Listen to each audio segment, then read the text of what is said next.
I think that was always my holdback with starting a supper club is because I don't have any formal training. I never went to culinary school, and so definitely a part of me was like, why am I doing this? Who's gonna come? I don't have, these credentials to give. With cooking, it's just always been self-taught. A lot of it's just trial and error. I'll give something a shot and do it a couple times until it feels right.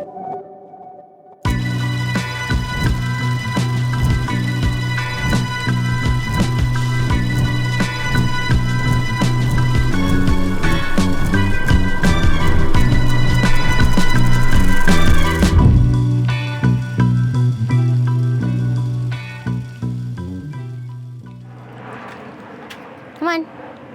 This is Prudence, this is Edith, and this is Orpal. But we raised them from chicks. They were all a day or two old. Whatever doesn't get eaten from supper club, the chickens eat it. So there's a lot of corn from last supper club. This lettuce that didn't get to, so they're just our little compost makers, so. This is where supper club in the summer happens. We'll do like one long table here, have the grill going, fun little cafe lights. And if it's not up here, especially when things are super in bloom, we'll have the table down in the garden, which is a lot of fun. So our living room gets turned into a dining room. When supper club happens in the winter, fall through winter, basically when it's like now where the weather is a little bit less predictable for sunshine, kind of move our couch against that wall and move our dining table into here and kind of have one long table going there. So in here is where I store lots of supper club linens and towels. So these are all the napkins, some that I've sewn, some that I've invested in, some Dining with Friends merch in here. And then behind here is all supper club dishware and table settings and things like that, more tablecloths and bigger things like that. Main person I do most of my supper clubs inspired by, person who's taught me also how to cook, be a hostess, be really into hospitality, is my Nana. Her name is Cheryl. She passed away when I was about to graduate from high school, and she's my best friend, and I know that if she was still alive now, she probably would have ended up being my co-supper club partner, because this would have been her absolute dream. We are at the Columbia City Farmers Market, gonna get some goodies for supper club, hopefully. Excited to see what they still have right now. Can I do these? And then I think I'm gonna grab 6 of these, 6 corns. Getting some cauliflower for some soup and some peppers for the fish. And I think that's it, because it's all I can fit in my hands. I got some peppers, I got some leeks, I got some cabbages, cauliflower, corn, kale, and on the hunt for, I think I want some more peppers and some mushrooms. These are so cute. So I'm wanting 2 cheeses for a starter dish, basically like crostini situation. I think something acidic would be good, because Jana's are really sweet. Yeah. This one is made with cow's milk, which I think it makes it a little bit more approachable and not so like intense and like kind of like burn your face off. Right. Blue. Yeah. This bleu de casse. Great. Have you ever had our marinated feta? They marinate it in like a garlic olive oil. It's a sheep goat blend, so it's like not too gamey. Okay. But it's just like, I mean, you'll taste it. It's just like super luscious. Yeah, and it looks easily spreadable too. Yeah.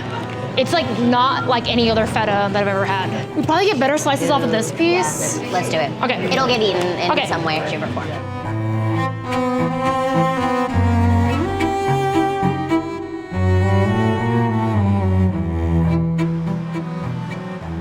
Ounces. I'm just trying to figure out what I'm gonna put this soup in, but I feel like I'm just gonna have to do 2 of these. Peppers are happening. So I'm gonna finish up this part. This is some millet that I'm crisping up to go with these breadcrumbs or croutons, I guess, that's gonna go on top of the corn soup. Right now, I'm searing these shishito peppers that are gonna get seared with some lemon and get chopped up as like a little salsa verde for the fish. And this is gonna be a base of our fish. It's gonna have a little puree at the bottom and then nice crispy fish on top. Gonna puree this up and then start gathering up that box and any of my cooking tools and head over to Jana's to get sort of mentally prepared in any last minute things before guests show up at 5. Let's see what I can fit in here. What else do I need? All right, we just pulled up to Jana's house. Seen lots of photos of her home, and she has done the whole table setting, which she already finished, and I'm so excited to see it, because it's probably gonna be just perfect. I am prepping the starter snacks, which are gonna be 2 crostinis, some jam and some cheese that we got from our little journey to Delaurenti together. And then if I have any extra time, we'll get started on any of the next courses, maybe the salad, just so that can be chopped and ready to go. This is some onion jam, caramelized it for I think it took me 2 hours, and added some apple cider vinegar, brown sugar, cayenne, so it's a little spicy, a little sweet, a little caramely. And it's gonna go on one of the toasts with this blue cheese. The other one is going to get this feta with some fresh figs.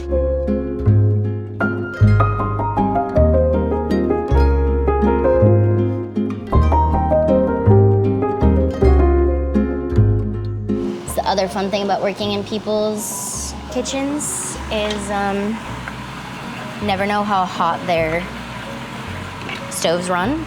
I know, especially gas stoves, I feel like those are a bit more sensitive. Is this gonna fit like 3 bowls? 4, okay, great. Thankfully, it's been a while since I felt this fear of not enough food. It's also hard because I care about not having a lot of waste, and so when I first started this, I was cooking way too much. Most of them, I've nailed it on the head. I think when it comes to plating like this, I just get nervous of knowing if there's enough or not. Hi. Hi. Good to see you all here. Thank you for coming. This wine is from Purity Wine. This one is super fun. I've been holding on to it all summer to a moment that felt right. This is some corn soup with some leek, some cauliflower, and I made a corn broth to kind of be the thing to steep it all in and water it a bit down.